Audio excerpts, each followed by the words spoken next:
What is up, guys? Donk97 here, bringing you a brand new Halo MCC challenge guide. Today we're taking a look at the brand new Season 8 seasonal challenges of the Hogfather, which is to complete the challenges of Beast Mode and Chrononaut.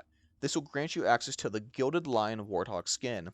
The first of these two challenges, Beast Mode, is to earn 117 kills as either the gunner or driver of a Warthog while in multiplayer matchmaking. Obviously, as the gunner, you have access to the chain gun Warthog, the rocket hog, and the Gauss cannon Warthog. And then the driver, I believe your Warthog driver kills counts as splatters, but I'm not fully sure on the driver side.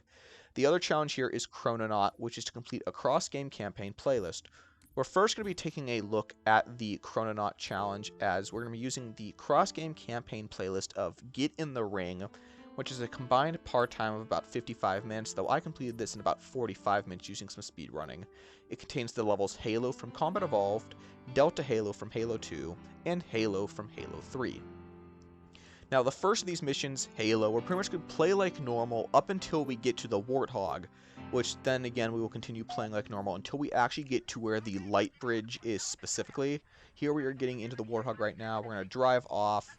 Once you get into this giant room, you're just going to kind of distract the enemies from a little bit, and then you're going to drive over here to this wall, get up on top of your Warthog, and then jump up onto this slanted piece right here and walk over to the terminal, which will stop you from actually activating the cutscene, and then it just makes it a lot easier so you don't have to fight the enemies that are in that little passageway up there as well. Then you're going to continue on playing the level like normal until you get to the Marine squadrons you have to rescue. Now, you can either save all the Marine squadrons and take a little bit more time on this level, or if you want to be faster with it, you can go ahead and kill all 3 different squadrons of Marines that are hidden on this level. I really shouldn't say hidden, as you kind of are given the location of them. But I personally recommend just killing all 3 Marine squadrons, as it makes this level go by a lot faster. Now, no matter what you do, at the very end of the level, at the last Marine squadron you go to, even if you kill all of them, you still will have to clear out all the Covenant in the final section. So you can either clear all the Marines out on the first 2 sections, and then just go to the last one, saving that last squadron of Marines, or alternatively, just clear out all 3 Marine squadrons, killing all of them, and then just killing off the Covenant that are in the final area. You can see right here is me killing off the Marines in the first section. I'm not going to show me doing it in all 3 because it kind of seems redundant and it would just make the video way too long. You can see here I chose to use the Installation 04 firefight map from Reach as my last location, as it's probably the most fun area to fight against the Covenant in my opinion. But that's pretty much my speed running strat for the level Halo from Combat Evolved. Next up, we're going to move on to the level Delta Halo from Halo 2. First thing I have to do is swap my SMG out for a battle rifle, and then pretty much you're just going to follow the pathway I'm taking, as this level is the one that benefits the most from the speedrunning strats, as there are a few things I did in this level that you don't have to do during your speedrunning strat as well, and there's some, if you want to do it, you're perfectly fine with doing it. It really doesn't hurt you or not. But you also don't have to come up here if you don't want to. You can just run past the first encounters to that pathway.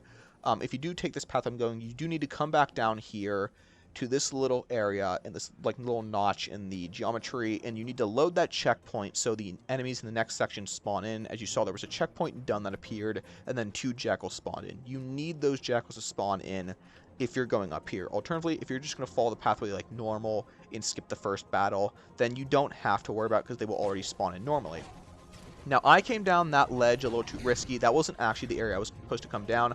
I wanted to come out down further to the right of this structure, closer to the ghosts, but it's fine. I jumped down, rocketed some of the elites. I got a ghost, drove it over to the side of this bridge, and then I got out, jumped up onto that ledge above where I just was a few seconds ago, and then I jumped down and I fall facing the glass so I can actually activate the console, which will slightly raise the bridge up first, and then it'll, once you press it again, it'll descend the bridge to where you can now pass it. From there, get back in your ghost and just follow the pathway I'm taking to the end of the level.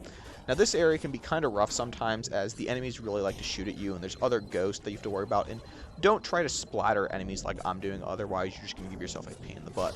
But you do need to come down here and make sure this area loads in before you turn around, come back to this center area.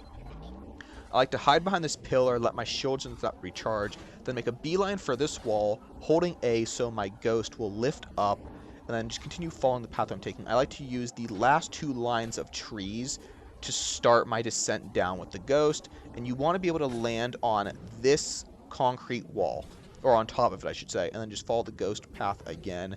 and then you're going to jump down here. Now at this point, this is where you can either choose to go into the Jackal Sniper Forest if you really want to, or you can just use this ghost descent until you see the off the rock nothing but bush or nothing but jackal. You'll see that, and then you can boost right back up and then just follow the path I'm taking. Or alternatively, you can just play through the Jackal Sniper Forest like normal. It won't hurt you if you do. I mean, you're on normal difficulty on this playlist anyway, so it's already very easy as it is. So what I pretty much did was just kind of an optional skip if you want to take it. And all you'll do there is you'll just slowly descent your ghost until you see that caption come up in the bottom right, and then full boost your ghost back up, and then you just take the pathway. Now we're on the final level Halo here in Halo 3 now.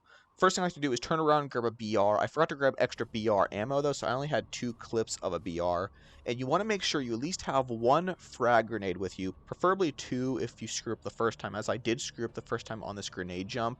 But obviously I just cut that because it's kind of pointless to have it in there. But I'm just going to follow this pathway to the left side of the Citadel. It's something I've used before in several other challenge guides where I've shown myself doing a grenade jump onto the control room Citadel. So pretty much, there's also a rocket launcher over here as well. So I like to use some of my rockets to clear the enemy, getting a checkpoint like right there. So pretty much you're just going to come over to this ledge. Alright, so you're going to come over to this ledge right here, plant a grenade. You want to get the grenade closer to the ledge. And then you're going to do a jump as the grenade goes off. You can see that I almost screwed up the grenade jump itself, actually. And I was almost going to fall off the Citadel, but I was able to make the grenade jump in time. You can probably do the grenade jump better than I am. I make mistakes sometimes, but even if you don't want to do the grenade jump, you can also just fight up the Citadel like normal. But climbing the Citadel will have a lot less enemies than it would normally if you do the grenade jump. So one thing also to point out is those little sentinel turrets that you place, if you place them during that holdout section outside of the control room. Make sure you destroy them before going into the battle with 343 Gilded Spark, because once after that's done, all Forerunner tech, including the equipment you place down, will betray you. So yeah, that's pretty much all I have for speedrunning guides on the challenge of Chrononaut. Next up, we're going to be taking a look here now at the Beast Mode challenge. Now, my main issue with the Beast Mode challenge is because it requires you to use the Warthog Gunner, you need to have some teamwork here, but what I'm going to do is go into social games and then set my game size to 8v8 big team battles. You can select whatever games you want to include. And personally, I recommend using the Precision Slayer game mode and the BTB Heavies game mode, as BTB Heavies will have maps that have the Gauss Hog on it and the Rocket Hog. Like, in this gameplay here, we're playing on Rasu, which has the Rocket Hog. Unfortunately, I didn't get any gameplay using the Gauss Hog, which is what I was really hoping for.